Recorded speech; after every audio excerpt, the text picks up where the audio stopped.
Hi, everyone. Welcome to another episode of Masks Off with Kim and Tia here with you. We're so excited to have you listen and hope that you are enjoying the episodes so far. We are certainly enjoying making the episodes for sure. The conversations have been interesting and raw and real, like we promised. So with this episode, we are going to talk about the shame mask. And I'm going to start with a quote by Brene Brown. She's the expert on shame. She states, "Shame hates it when we reach out and tell our story. It hates having words wrapped around it. It can't survive being shared. Shame loves secrecy. The most dangerous thing to do after a shaming experience is hide or bury our story. When we bury our story, the shame metastasizes." So good. I mean, she's brilliant. We already know that. Brilliant. She is brilliant. And I just think sharing our story is such an untold part, like the real story of healing. I mean, just when you read that, it just, on a side note, kind of, I run a Stepping into the Authentic You 8-month class, and it is so healing because not only is it about, uncovering and peeling back the layers and recognizing our patterns, but part of what I do in that group is everybody shares their story. And it is my absolute favorite part of that group because people share things they have never spoken out loud before because there's safety. And once it's let out, and I can tell from personal experience, having been a member of circle groups like this, and now I'm facilitating them as well, but you still have to do the work. So I still participate. When you share your story, when you say those things, not just, you may have shared one thing here and there, but when you collectively share your story and you share 2 or 3 of these shameful bits that are hidden within you, and you say it out loud to this supportive group of people in this safe space where they're truly listening, it's so true what she said, we have to let it out. And it's like, I can't express the feeling if you've never shared a story around a shameful part of you. Find a group, find a person who is skilled at holding space, whether that's a friend or, a circle group, whatever it is. And just to witness others and experience it yourself shame can't live there anymore. It's brought into the light. It's kind of like, is it the vampire? How vampires can't live in the light? It's kind of the same thing because it's like a shame. I never thought of that. It's a shame vampire. It's living in the dark and it's feeding on our embarrassment and all of this. But the minute it touches the light, just like the little vampire, it can't live anymore. Not that it doesn't still stay within us and that shame. Yes. I'm not saying it's like, poof, it's gone for good, but it doesn't have the control and the power over us anymore. Yes. I think Brene Brown actually calls them the shame mongrels, if I'm remembering what she calls them. And you're right. It doesn't go away, but it becomes more of a memory and it doesn't have the same energy to it that it once had, once you're able to, release it. Right. So, which is super scary. It is super scary because you have to be vulnerable, right? You have to show a part of you, share a part of you that you don't want anyone to know about. Right. And, you and I talked about this when we were deciding to create this podcast, right? Because we knew that we were going to be exposing parts of ourselves in the podcast. Right. Not in a safe little group anymore. Not in a safe little group. It's out there for anyone and everyone to listen to. So that's what shame does. It's like putting it in a petri dish and putting the cover on it and allowing it to just grow. Oh, I love that image. Yeah, so that's Brene Brown's as well. I love all Yeah. her work. Oh, it is. You're right. Um, But still, it was a nice reminder. yeah, It was a a nice reminder that, reminder. yeah. And think about it for our kids too, right? Oh, In school, oh my God, when they're in middle school and high school, or even for when we were in middle school and high school, mm-hmm. like how much you really want to hide, how much you have to hide your story. And Mold. so, exactly, exactly. And I think a big one for me, for sure, and I'm going to venture out and say that this might be a big one for a lot of women, not all, but a lot of women, was always my weight. Always my weight. And honestly, I think, it started for me when, okay, I'm going to share a story. Are you ready for this I'm one? ready. Okay. Bring it on. This is taking off the freaking mask. Oh my God. Okay, Brave. so You're here we brave. go. All right. We're ready. Okay, so when between the age of 10 and 11 is when I started to develop. And I developed much quicker than all of my classmates. Mm. So, like, I think it was 11, 12 would be sixth grade, seventh grade. I remember being clearly being bigger than all the other girls. Not, just bigger breasts, but also just bigger, heavier. I just developed so quickly. I went from like like a straight little thing to all of a sudden my hormones were going nuts. And I remember, I don't know how it came about, if I had asked or my mother had mentioned. My mother always struggled with her weight as well. So it was my mother and I and another friend and her mom. And we went to, back then, many years ago, the exercise or weight loss places were like these little, these little places where you go, a watered down version of Weight Watchers, but it was way different, right? So you walk in, you have to get on the scale, right? And first of all, that was always so shaming for me. It still is shaming for me to go to the doctors and get on the scale. Sure. And I just, so anyway, so walk in, get on the scale, right? So here it gets worse. So at the time, I remember wearing a black leotard with white tights. Okay, so first of all, when you have big legs and you're wearing white, it makes your legs like twice the size. So I'm wearing a black leotard with white tights.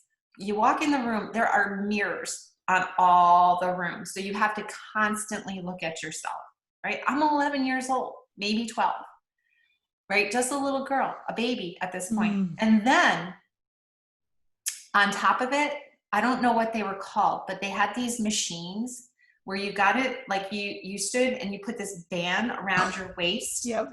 And you push the button, turn on, and it shakes your whole body. And it's shaking your fat all over the place. Oh my God. I was so shamed. I felt so bad about myself. Right. And then, of course, I'm 11. I'm trying to diet, like eating just carrots and celery. Right. Because my body was just doing what my body was supposed to do. Exactly. But that whole experience, because I didn't know what to do with that shame, sent me on a trajectory for years to come of just feeling so bad about myself and then just overeating. And then, it was that looping. So I'd overeat and then I'd gain more weight and then feel bad about myself, eat more, and this nonstop looping. Oh my God. It was so shameful to be in that experience. When you described the room and the whole, it's like that whole business was built on shame. Yes. Yes. We are going to put this up here. Yes. It's like, that's horrible. I know. And to have that for a prepubescent, or for you, pubescent girl. Yes. Yes. When we're already so uncertain of who we are and we're just trying to fit in and we're just, have no idea of our identity. That's that extra vulnerable time in growth and development. I had no clue what was happening to me. Like, no clue. I had no idea that when I would start to hit like my period, that my body would change, or even how much my body would change. It was just like all of a sudden, and it was quick. Wow. and then because I matured and grew so fast, my body expanded so Mm-hmm. quickly. Like I had Sure. stretch marks, from my Yeah. body just stretching that are still there today Mm-hmm. that I had at a very young age. It was like, oh my God, what is happening to me? And no And one's not talking to only, you. what's that? No one's talking to you And about no it. one, right, exactly, because you just didn't do that, and we still don't teach our kids, I don't think. I mean, maybe some are more mindful and do explain those things. I was not one who did that for my daughter either, unfortunately. But I think it's not even just the weight though. Like if it's not weight, is it the gray hair? Is it the wrinkles, that we're ashamed of? Like Right. how often do women put themselves down because they're so ashamed of some part of their body, the outward Mm. shell, External. the Yeah. external, and we're always trying to cover it up, cover up with a mask, Right. cover up with makeup, tons of makeup, or Botox, or this surgery, that surgery. Oh, I'm ashamed of my butt. My butt's too flat, so let me Right. get a butt lift. I don't even know what they are. We're Or back my in the lips. 80s. That was what you wanted. I know you wanted that. You wanted. I would have taken the flat butt, people. I would have had the flat ass. Now everybody's trying to make them bigger. Like, what to do? You're So damned if you do, damned if you don't. There's no exactly. anything. Well, and I think, on all of that too, I had a woman, I don't remember where I was. I was out and about, and, we're wearing masks, literal masks, Because it's because it's coronavirus. Corona, which probably will be sticking around for a while. So I think physical masks may be a part of how we live for a while. But Yes. anyway, this woman was talking to me. Oh, it was someone in a medical office. And she's like, the great thing is I can cover up the part of my face I don't like, and I don't have to worry about Oh, putting makeup on there, so, and all I could mm, think about was, oh my gosh. yep. So here is now a physical mask hiding parts of you that you Yep. are ashamed of. And it's now culturally acceptable to wear this Yeah. physical mask but you're not doing it just for, protecting others. You're doing it to protect, or you're noticing that it's on there and it's protecting a part of you you're ashamed of. That's powerful. It was just like, That's powerful. yeah, Yeah. Well, because even people, how many people are ashamed of their smile, right. right? Teeth. Because the teeth, and go and get like all new veneers or whatever they're Mm-hmm. called. Because and if they don't, the mask can cover up the Yeah. smile or the teeth. Yeah. Mm. Well, and it's, again, it's that cultural conditioning. Women are supposed to look a certain way, and men too, don't get me Yeah. wrong. I mean, especially now, it seems like there's a lot more pressure on young boys and men Yes. than ever before. That or else I'm just more aware of it, just because of the work that we've done and noticing the Yes. cultural conditioning. But it's, who says that gray hair is wrong? What's wrong with gray I hair? know. I know. I mean, who Or says going that wrinkles bald. are bad? Yes, going bald for men is a Yeah, big one. yeah. Ashamed of being bald. So the toupees, remember the toupees. So anything that we use Mm-hmm. to like The cover up Rogaine the Rogaine. spray. Oh my goodness. Yes. And then men, of course, wanting to have the big muscles, right? Right. And working out. So it Mm-hmm. isn't just for women, it is for men Mm-mm. as well. And, No. a guy doesn't have the six pack abs, or he doesn't have muscles, Mm-hmm. maybe he's not quite as attractive, or, men may be ashamed of Yeah. that, or men are ashamed of the bank account. How Mm. big is your bank account? Provider. Ooh, that's Provider is a a provider huge mask one. for men. We can Yes. talk about that one too Yes. later. Obviously we're Oh not my men, but goodness. we can talk about it from our experience as living with men who have the provider mask. Exactly. And Exactly. it's Yeah. just so ingrained in growing up that How you're the about feeling, provider. yes, and how about feeling shame if you're not smart enough? So really the Mm, shame comes in, right? Here's the ways that it can show up. right. I'm not thin enough. I'm not pretty enough. I'm not smart enough. I'm not strong enough. I'm not wealthy enough. And the list goes on. Any Right. sentence or Enough. thought that's going on in your mind that ends with not enough, you know that underneath that is shame. Yep. And then, as Brene says, the most dangerous thing to do, she says, after a shaming experience, or it could be a shaming thought, that pattern that repeats, is to hide that and bury that and not share it. I mean, I can joke about that situation now with you and with the listeners because I have processed it. I'm glad you brought that up. Yes. Yeah. I have, right. I wouldn't have been able to share it if I hadn't processed that experience and healed that within myself. Because I can look back on it now and say, I had no control over what was happening to my body at the time. And it doesn't even matter, even if I was eating, 10 packages of cookies a day and I made myself get that big. It doesn't, the way that I am on the outside doesn't define who I am. So that's the important part, is all these shame triggers that we just mentioned, they don't define who I am. My body doesn't define who I am. My looks don't define who I am. My pain doesn't define who I am. That shame doesn't define me. Right. Right? We are all essence. Right. And we're ultimately shaming ourselves because we don't know what the other person is actually thinking of us. Yeah. I know.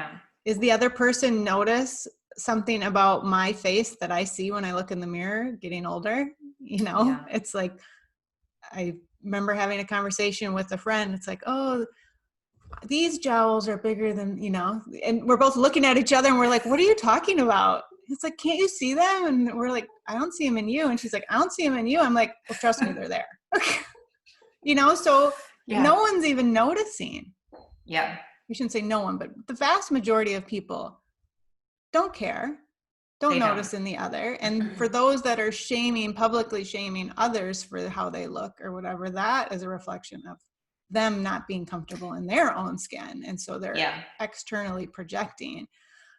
But the reality is there's no such thing as, the perfect body or the perfect this. I mean, no one's perfect. That's so true. And in our culture, being big is frowned upon, right? For a woman, being big or overweight is looked down upon in our society. However, I believe that if you go to like a culture in Africa, an African culture, like bigger women are celebrated. So that just goes to show the point that it really, in one culture it can be celebrated, in another it's looked down upon. So and the time. I mean, Marilyn Monroe versus now, Yes. or way back when, being heavier was a sign of being wealthy and rich, being royalty or whatever. I mean, I'm not a history buff by any means. I'm more interested in history than I used to ever be. Just because now I understand why and how it is interesting, but it changes. Yeah. It ebbs and flows. And so when we're so hard on ourselves, especially about stuff we can't change that our skin is aging. We can't change that our hair is changing. We can't change that our upper arms now have the little bat wings, that happens to everybody regardless of size. Yes. Everybody. I mean, we just lose collagen. It's not it's just nature. like you go through puberty, we age. It's the exact same thing. So we're fighting and shameful of who we are. It's our culture too, like you were saying, it's looking at the models on the magazines or on TV. Everything is so like glamorized, and you're looking at all these women, if you're a woman and you're comparing your body, or even if you're too short, right? I'm not tall enough. Look at these models that are 5'10", long legs, and probably a lot of them are photoshopped. I don't know. But possibly, and just comparing. So comparison is, right? There you go. Comparison is the killer. Yeah. Yeah. Cause and I realize it's easy to say we're all unique and beautiful in our own way. And it's another thing to embrace that. But we can fall into it. we can embrace it, and then we Yeah. can fall out and come back in. And the Yeah. more I we mean, stay in to embracing who we are, the more authentic we can be, and the more the masks don't take over. I would agree, because even though I've been on this journey for doing the inner work for a long time, I will say that I don't love every part of my external, but I have accepted. Mm, I've accepted yes. more. It's acceptance, right? That this is who I am. And the more that I do the work, the more that I'm focusing on my insides, my Mm-hmm. inner beauty instead of the outer. Mm-hmm. I'm paying less and less attention to the outer, right? So that whole saying of energy flows where attention goes. Yes. So if you put your attention constantly on all the flaws within Mm-hmm. yourself, that's where your energy is going to be. You're going to shame yourself. Round and round and round we go. Right. And it's going to cause you shame, for me anyway. So like I talked about that looping. If I felt ashamed about my body Yeah. image, what did I do to numb that shame? I went and ate food. And Mm-hmm. then that just The created cycle. more a cycle. Yeah. And now if you could go back and talk to your little 11, 12-year-old self, what would you say to her? Oh my goodness. I would just tell her that it's so is not important. First of all, I would say I get how, I would Mm. acknowledge her feelings. I get Yeah. how you feel. I see that you're hurting. I see your pain. Mm. And I would just draw her attention to the beauty inside, you know, this, and just normalize. This is normal. You're growing. This is a part of biology, part of human nature. Some people grow differently than others at different paces and different sizes, and just help her normalize it, acknowledge how she's feeling about it, and just bring her attention to the inner. Because I try that, you know, all the time now with my daughter, to just keep directing her to go inward, inward, inward. Mm-hmm. It's not easy, especially at that age. Yeah. And in our culture, I will say that the more and more these days, I am beginning to hear more and more wisdom teachers Mm-hmm. and teachers talking about the importance of inner work.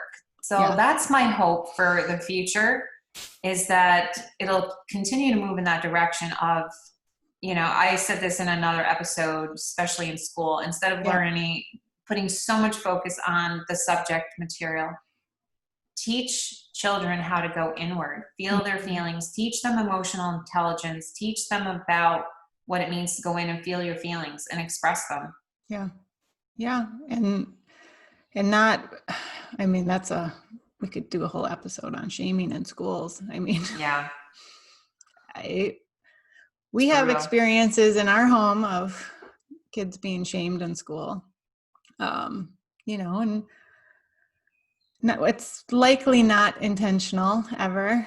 Because usually when we shame another, that's a whole nother conversation too, because Mm, shaming our kids, not just in school, don't want to point just to schools, but we do it in our homes, mm. because it's hitting an inner wound in us. And so we point out that because we're so focused on fixing or whatever it is, and it's tough.